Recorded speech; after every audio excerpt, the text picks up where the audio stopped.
Hello everybody, it's me, PokePidge, your new favourite idiot, and welcome back to my channel. Legends Arceus is finally here and I absolutely love it. I'm going to be doing a video separately explaining my thoughts on it, but I thought I'd start with some hints and tips first. Legends Arceus itself is so vast, and it has so many different ways of playing. Whether you speed through the story to the end, or take your time catching all the Pokemon to try and fill out the very first Pokedex, there's always multiple paths you can take. Whilst playing this game, I thought of a few hints and tips I could tell people, and I'm going to share my advice and give you some of those in this video. If you already know a lot or all of these, then yay, well done, have a cookie or something. Before we begin, leave a like, subscribe, comment if you want to, because, you know, I'm lonely and need the reassurance that people like my content. That's normal, right? But without further ado, let's get into 10 hints and tips for Pokemon Legends Arceus.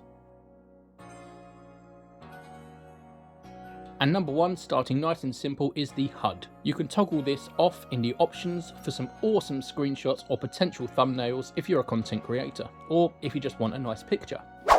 Number two is check your moves regularly. Now in this game, when Pokemon learn a new move, it doesn't appear at the bottom of the screen asking you to replace one of your 4 existing moves. Instead, your Pokemon will just learn a move in the background, and then you actually have to specifically go into the Pokemon, go into a list of moves, and choose which 4 you want to select at any given moment. It's quite easy to miss if a Pokemon has learned a new move or mastered an existing one, so I would suggest every couple of levels just go in and have a look at your party, see if any of them have learned anything new.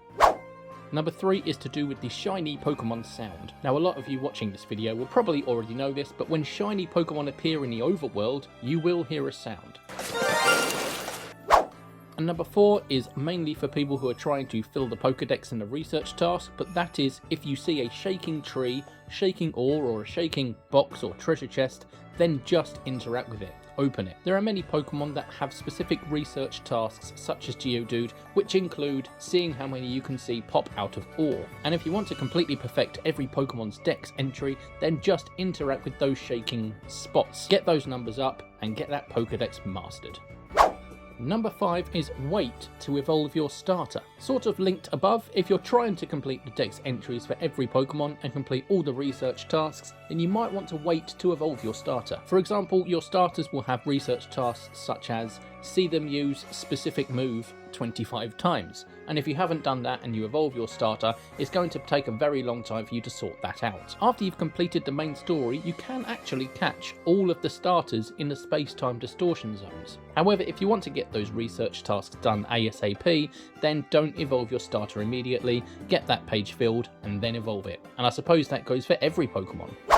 Speaking of distortions, number 6 is that the space-time distortions can drop rare or valuable items and show rare or strong Pokemon. What I tend to do is get onto my what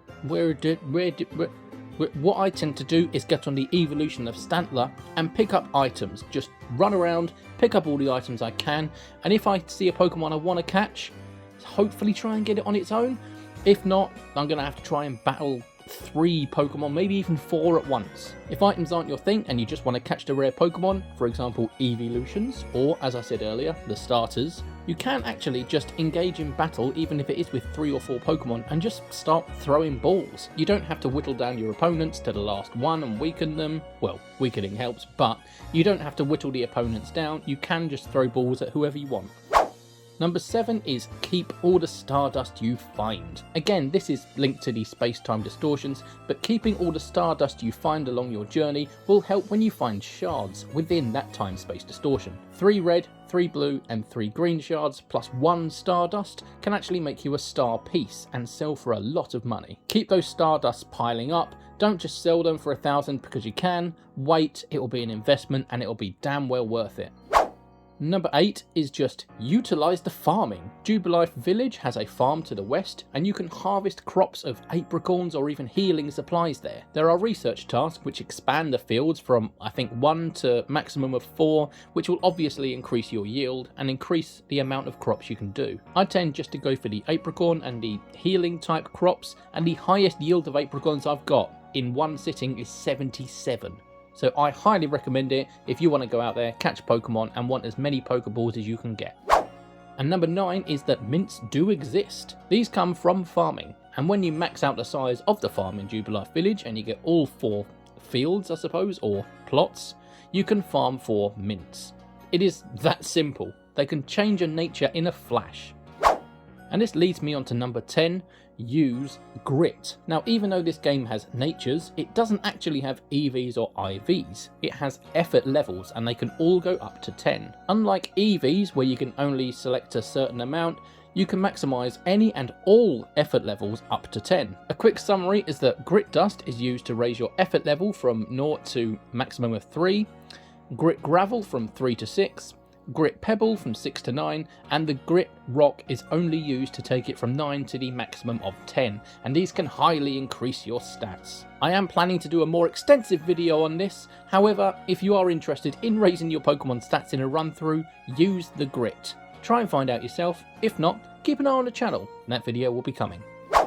But that's it everyone, thank you for watching this video, hopefully it's been helpful for you.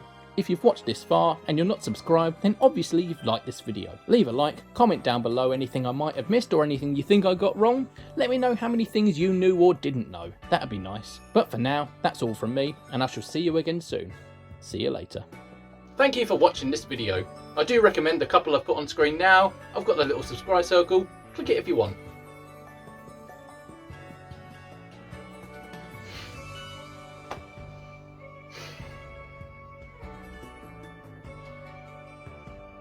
Well, click something.